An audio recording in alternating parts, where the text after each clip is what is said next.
한 주간의 경인 지역 주요 뉴스를 전해드립니다. 경제부총리를 지낸 김동연 경기도지사가 윤석열 정부의 재정정책을 탄핵하자고 제안했습니다. 재정과 금융정책의 틀을 바꿔야 한다고 강조했습니다. 권영 기자입니다.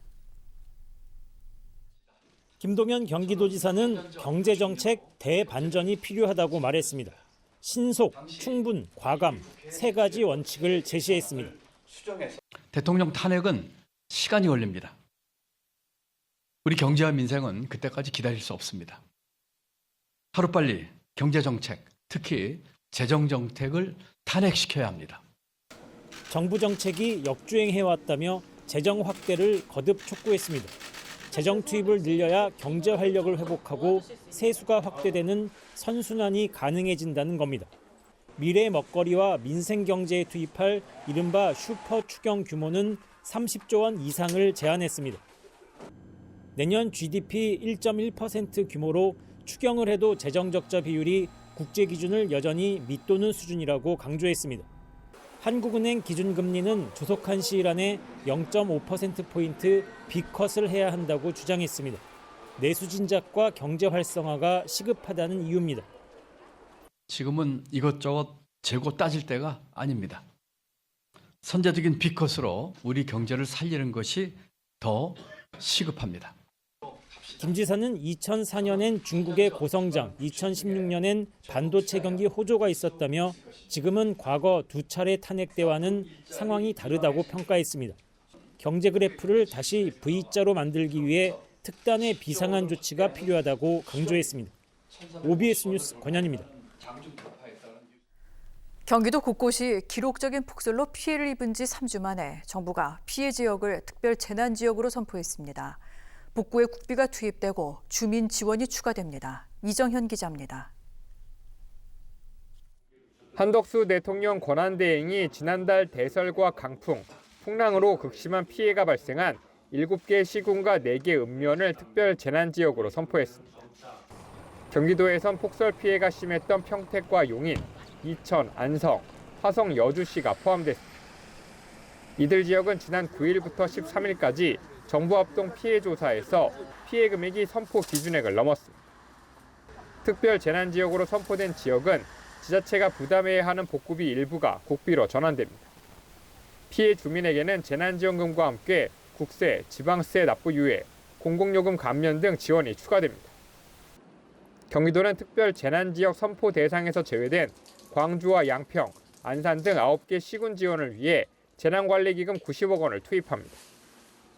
도의회와 함께 조례정비를 통해 경기도 특별지원구역 제도를 신설해 정부와 별도로 신속하고 체계적인 지원에 나설 방침입니다.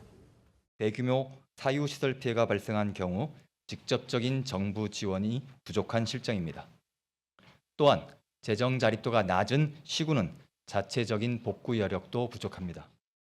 행정안전부는 특별재난지역 선포까지 시간이 많이 걸린 건 대설 피해 규모가 과거보다 10배 이상 컸기 때문이라고 해명했습니다.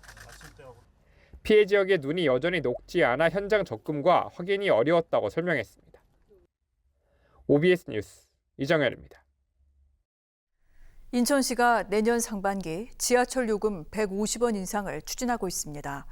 운송 원가 상승으로 적자가 누적돼 요금 현실화가 시급하다는 건데 시민 의견을 적극 반영해야 한다는 목소리가 큽니다. 신종환 기자입니다.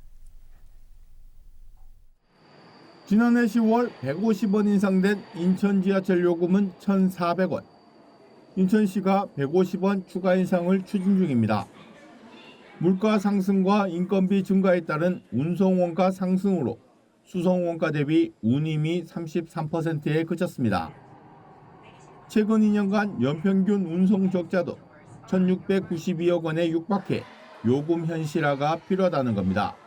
지하철 요금이 낮으면 낮을수록 시민 부담은 낮지만 우리 지하철 측면에서 보면 부실하게 운영될 수밖에 없는 상황이 될 수가 있거든요. 다만 인천시는 요금 인상 시기를 특정할 수는 없다는 입장입니다. 수도권 환승 할인 제도에 따라 서울시와 경기도, 코레일 등 수도권 정책기관 협의를 거쳐야만 요금 인상이 가능하다는 겁니다.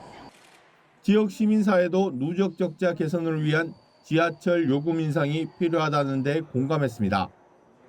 하지만 시민 부담이 늘어나는 만큼 시민 의견을 충분히 반영할 수 있는 창구가 필요하다고 지적했습니다. 의회가 시민을 대표해서 참여하고 있기 때문에 시민들의 의견을 제대로 들을 수 있는 의회의 창구 역할을 더 늘리는 등 제도 개선이 필요하다고 봅니다. 인천시는 빠른 시일 내 지하철 운임 인상 절차를 마무리하고 요금 인상 시기와 관련해 수도권 정책기관과 협의를 이어간다는 방침입니다. OBS 뉴스 신종환입니다.